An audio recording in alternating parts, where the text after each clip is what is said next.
নমস্কার শ্রোতা বন্ধুরা, এসো গল্প শোনাই চ্যানেলের আরও একটি নতুন পর্বে আপনাদের সবাইকে স্বাগত জানাই। আজ আপনারা শুনবেন কৃষ্ণেন্দু বন্দ্যোপাধ্যায়ের লেখা ভৌতিক গল্প ভয়ের রং নীল। গল্প পাঠ শুরু করার আগে আপনাদের সকলের কাছে আমার বিনীত অনুরোধ, যদি আমার উপস্থাপনা ভালো লাগে তাহলে ভিডিওটিতে একটা লাইক করে দেবেন, ভিডিওটি আপনার বন্ধু পরিচিতজনদের মধ্যে শেয়ার করে দেবেন।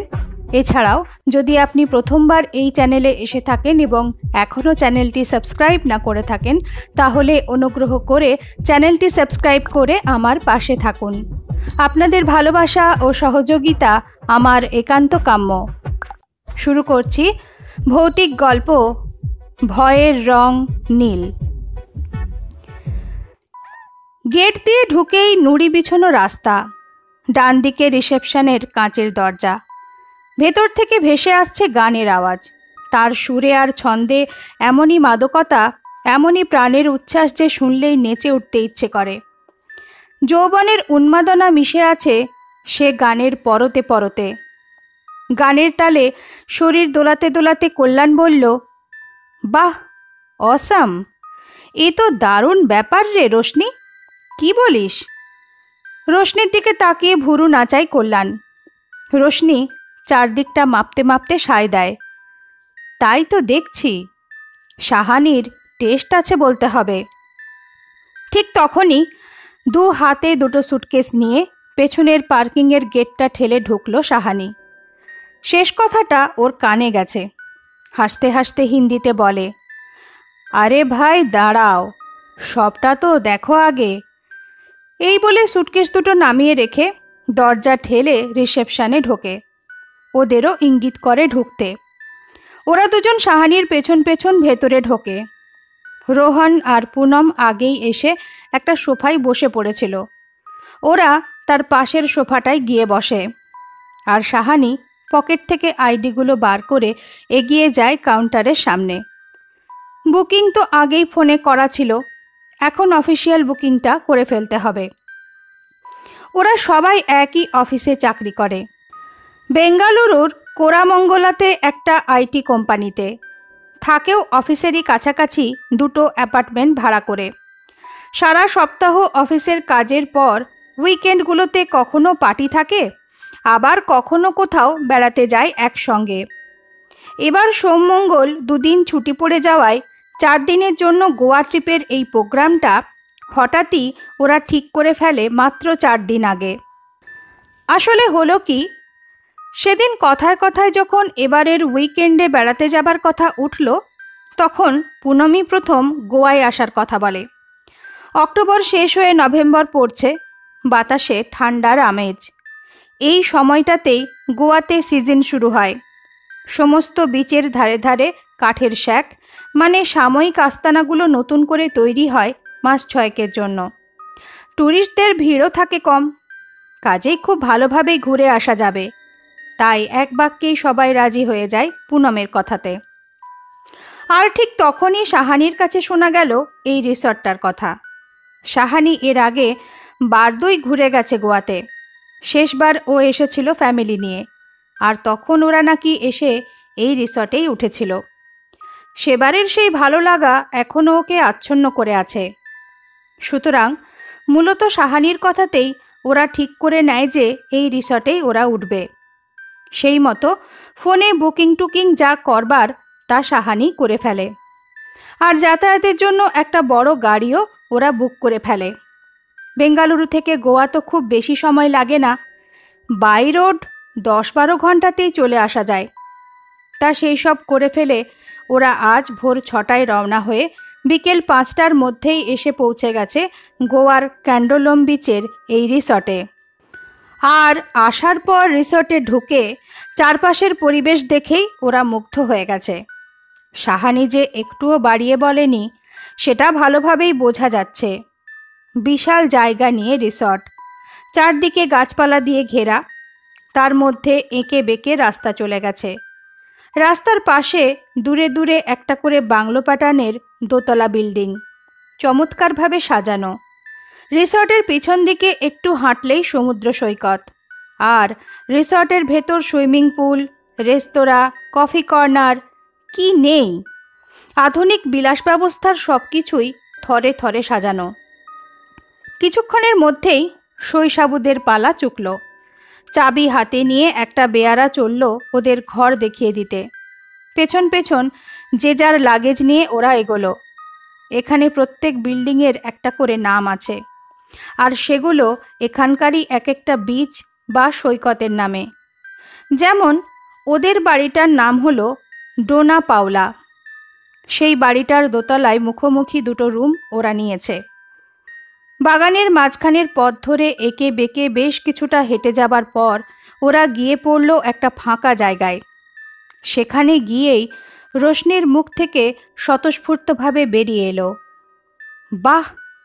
রোহনও বলে ফেলল, ওহ নাইস! কল্যাণ আর পুনমের চোখেও বিস্ময়। শুধু সাহানি মুচকি হেসে উপভোগ করছিল পুরো ব্যাপারটা। ওদের মুগ্ধ চোখের সামনে একটা বড় সড়ো সুইমিং পুল, তার একদিকে একটা টাওয়ার, যার মাথা থেকে পুলের একধারে জল পড়ছে ঝর্ণার মতো। বাঁধানো পুলটা ঘিরে সারি সারি বিশ্রামের চেয়ার, যাকে বলে লাউঞ্জার। সেখানে অনেকগুলো চেয়ারেই বিভিন্ন বয়সের নারী পুরুষ শুয়ে বা বসে আছে। তাদের পরনে ছোটোখাটো পোশাক, কেউ কেউ আবার বিকিনি পরে আছে। পুলের গাঢ় নীল জলের মধ্যে লাফঝাপ করছে একদল ছেলে মেয়ে। আর পুলের একেবারে গায়ে লাগানো স্ন্যাক্স আর ড্রিঙ্কসের একটা ছোট্ট দোকান। সব মিলিয়ে একেবারে স্বপ্নের জায়গা যেন। পুনম উচ্ছ্বসিত হয়ে বলে ফেলল, আরে সাহানি, তু তো কমাল কর দিয়া রে, क्या जगह सिलेक्ट किया? शाहानी उत्तरे बोल, क्या पसंद है ना? तो देखो भाई साहब। এইটুকু বলে প্রায় ম্যাজিশিয়ানের ভঙ্গিতে মাথা ঝুঁকিয়ে বলল, ये है पुल और वो है हमारा रूम। এই বলে পুলের পাশে যে তিনটে দোতলা বিল্ডিং দেখা যাচ্ছিল তার একটার দিকে আঙুল তুলে দেখালো সে। ওরা মুখ তুলে তাকিয়ে দেখল সাহানি যেদিকে আঙুল তুলেছে সেই বাড়িটার গায়ে নেম প্লেটে গোটা গোটা অক্ষরে লেখা আছে ডোনা পাওলা, অর্থাৎ এই বাড়ির দোতলাতেই ওদের এই কদিনের থাকার আস্তানা। তার মানে স্বর্গ একেবারে হাতের মুঠোয়, দিন রাত পুলের ধারেই থাকা, যার অর্থ দিনের যখন খুশি ইচ্ছে হলেই ওরা নেমে আসবে পুলে, খাবে দাবে, জলকেলি করবে, ঘর থেকে বেরিয়ে আর হাঁটতেই হবে না। কল্যাণ চট করে এগিয়ে এসে দু হাতে সাহানিকে জড়িয়ে ধরে টপ করে তার গালে একটা চুমু খেয়ে বলল, oh my dear, how lovely are you. সবাই হেসে উঠল হো হো করে। বেয়ারাটা নিচে থেকেই ওপরে যাবার সিঁড়িটা দেখিয়ে দিয়ে ওদের হাতে দুটো ঘরের চাবি ধরিয়ে দিয়ে চলে গেল।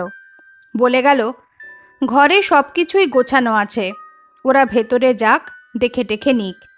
কিছুক্ষণের মধ্যেই পানীয় জল, সাবান এইসব এসে যাবে। রোহন বলল, চলো বন্ধু, আমাদের উইকেন্ড তাহলে শুরু হোক। এই বলে ব্যাগপত্র কাঁধে তুলে নিল। পুনম তার ট্রলিটা হাতে তুলে নিতে নিতে বলল, শুরু আবার কি? শুরু তো সকাল থেকেই হয়ে গেছে, তাই না? এক বাক্যে তার কথায় সায় দিয়ে উঠল সকলে। আগে থেকেই ঠিক করা ছিল যে মেয়েরা একদিকের রুমে থাকবে, ছেলেরা আর একদিকে। সেই মতো বাঁ দিকের রুমটা পছন্দ করল পুনম আর রোশনি। বাকিরা ডান দিকের রুমের চাবি খুলে ভেতরে ঢুকল। কথা হলো ঘণ্টাখানেকের মধ্যেই রেডি হয়ে সবাই নিচে নামবে, দেখা হবে পুলের ধারে। রুমে ঢুকে আগে ওয়াশরুমে গেল সাহানি।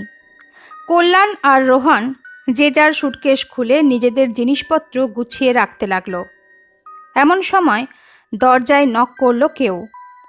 কল্যাণ আর রোহন একবার মুখ চাওয়াচাই করল।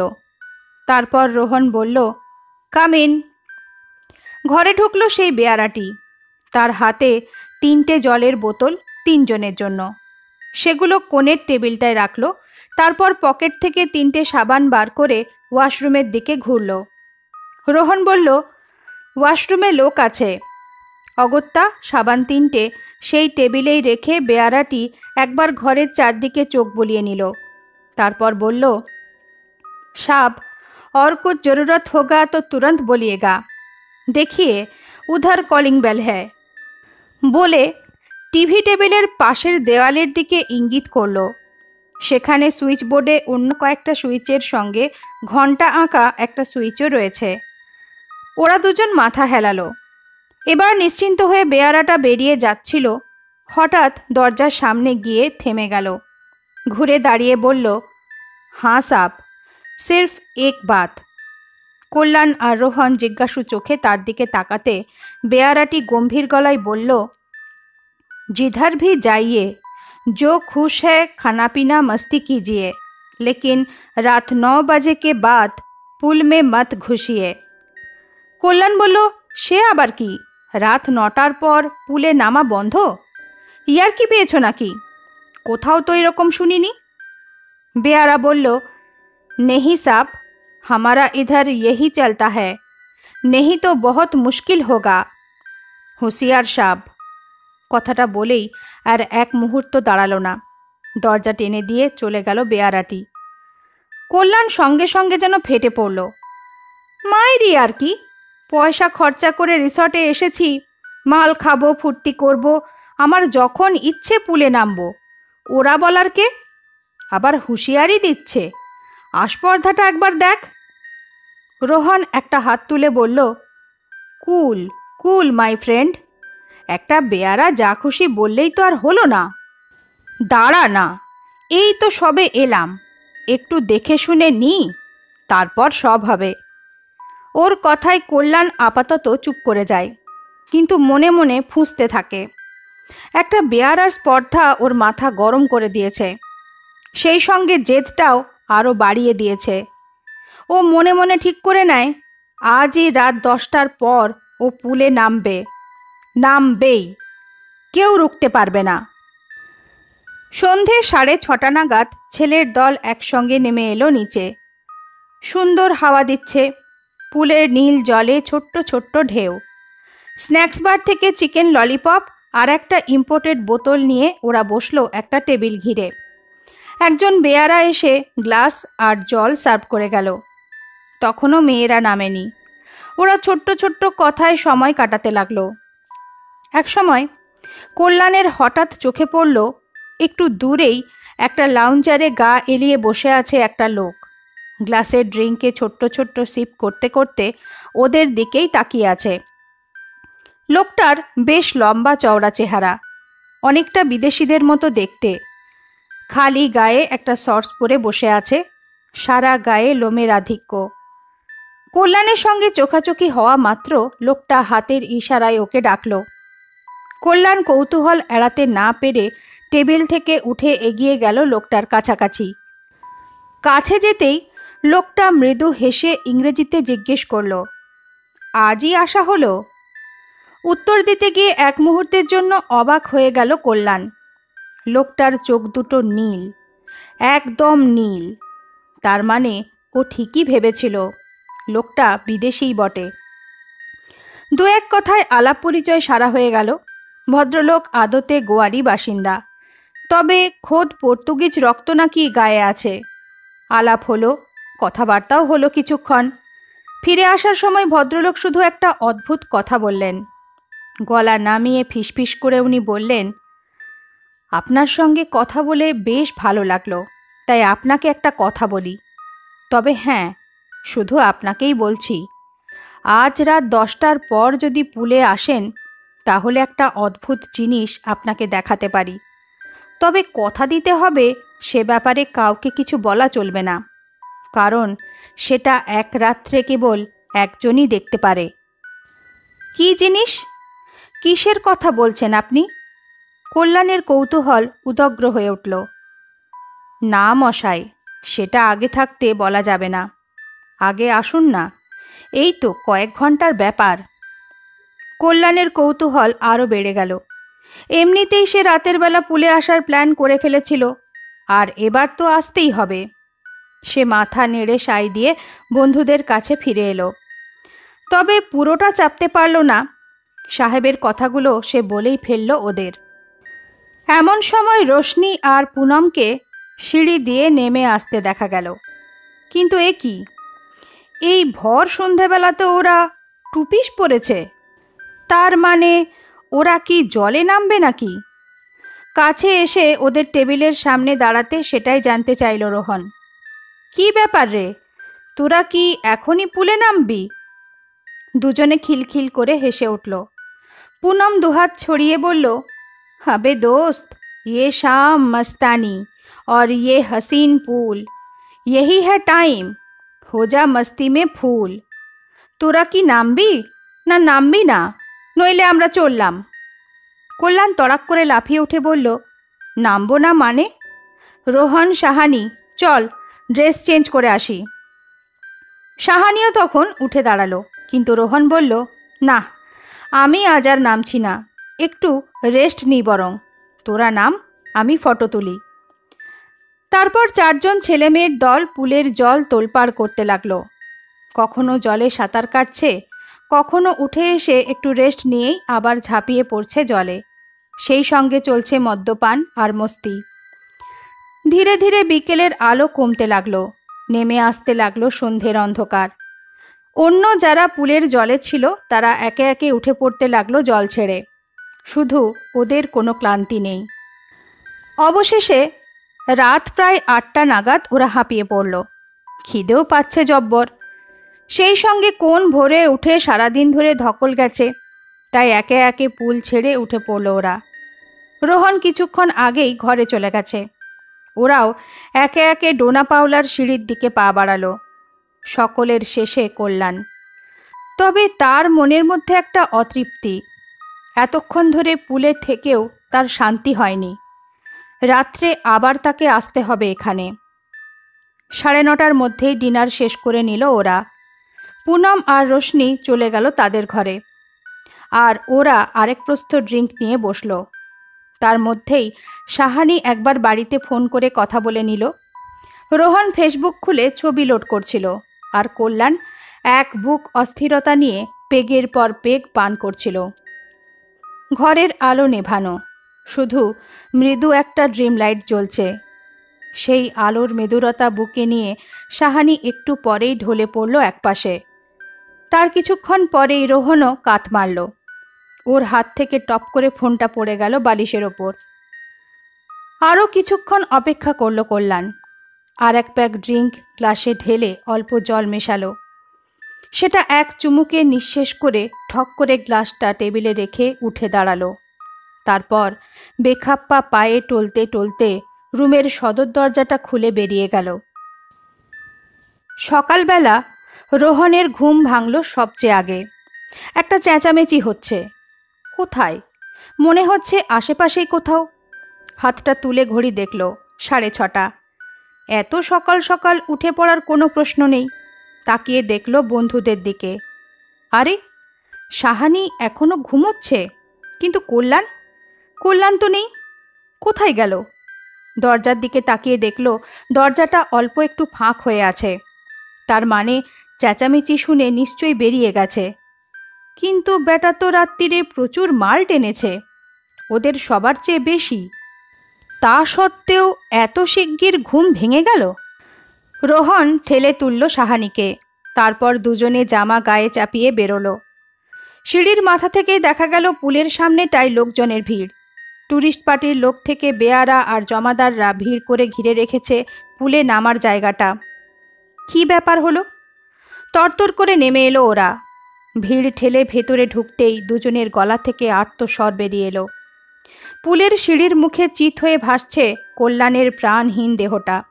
চোখ দুটো যেন ঠেলে বেরিয়ে আসছে, হাত দুটো শক্ত করে মুঠো করা, আর গোটা শরীরটা গাঢ় নীল বর্ণের, যেন প্রাণঘাতী তীব্র বিষে তার শরীর নীল হয়ে গেছে। রোহন থরথর করে কাঁপছিল দৃশ্যটা দেখে। সাহানি তাকে জড়িয়ে ধরে ভিড়ের বাইরে বের করে এনে একটা চেয়ারে বসিয়ে দিল। ততক্ষণে রোশনি আর পুনমও এসে হাজির হয়েছে। সবাই মিলে স্তম্ভিত হয়ে বসেছিল।